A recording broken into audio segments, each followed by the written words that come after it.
আপনারা সকলেই জানেন যে প্রায় সময় মুরগিগুলো আমার হাতেই খাবার খায়। মার্শাল্লাহ আমার কাছে অনেকটা ভালো লাগে, কিন্তু জানি না আপনাদের কাছে কিরকম লাগে, সেটা আপনারা জানেন।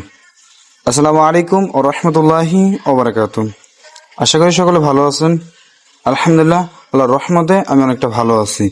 তো আজকে ভিডিওটা হয়েছে আজকে সকালে 9টা যখন বাজে, 9টা বাজে আমি মাছের দিকে আসছিলাম। আসার সময় দেখি বাসায় মানে একটু ঘুমাইছিলাম, ঘুমানোর পর ওইটা দিয়ে প্রচুর বৃষ্টি পড়তেছে।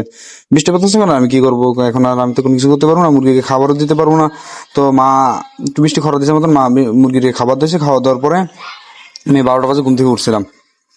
ঘুম থেকে ওঠার পরে আবার একটু ভিতরে গেলাম। ভিতরে যাই এদের অবস্থা খুবই করুন। কিরকম মানে তারা যে জায়গার ভিতরে থাকে সেই জায়গাটার অবস্থা খুবই করুন।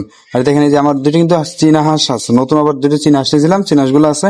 কিন্তু জানো তো আবার হাঁসের জায়গাটাকে খুবই নষ্ট করে ফেলে। নষ্ট করে কিরকম যেমন জানেন তো, আসে মানে প্রচুর ঠুকাঠুকি করে, মানে যে মাটির ভিতরে কলা দিয়ে কেমন জানি ঠুকো দেয়, ঠুকো দিলে মানে মাটিগুলো ইয়ে হয়ে যায়। জানো তো এটা তো আমাদের গ্রাম্য এলাকা, আমরা তো আপনাদের মতো শহরও থাকি না। তো আলহামদুলিল্লাহ, কিন্তু আমার কাছে অনেকটা ভালো লাগে। কিন্তু ভিতরে চলে ভাই প্যাকের জন্য দিশা করতে পারি না। ওই আমার একটা অপরিস্থিতি কি জানেন, আমি মুরগিকে হাতে বসে খাবার খাওয়াই, আর না হলে খাবার সামনে দিলে মানে সবগুলো আসলে মানে আমি এইগুলো ধরি আবার ছাড়িয়া দেই, আবার ছাড়িয়া দিই, মানে এগুলো আমার কাছে ভালো লাগে। জানি না আপনাদের কাছে কিরকম লাগে, কিন্তু আলহামদুলিল্লাহ আমি এগুলো করে আমি তৃপ্তি পাই। জানি না আপনাদের কাদের কাছে কিরকম লাগে, কিন্তু আলহামদুলিল্লাহ। তো মানে বৃষ্টিতে তো সব জায়গাটা মানে একটা নোংরা করে ফেলেছে। মানে হাঁস হাঁস যে না আছে, জানো তো হাঁসের অবস্থা কিরকম করে। হাঁসে খালি সারাক্ষণ চরকুটে এগুলো মানে মাটিগুলো নষ্ট করে ফেলে।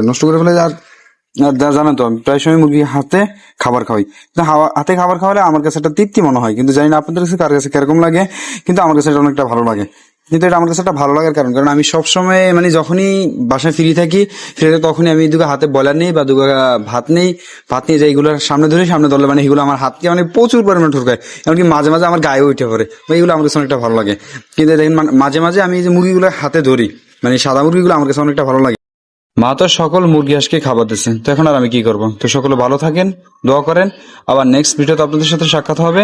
আসসালামু আলাইকুম ও রহমতুল্লাহি ওয়া বারাকাতুহু।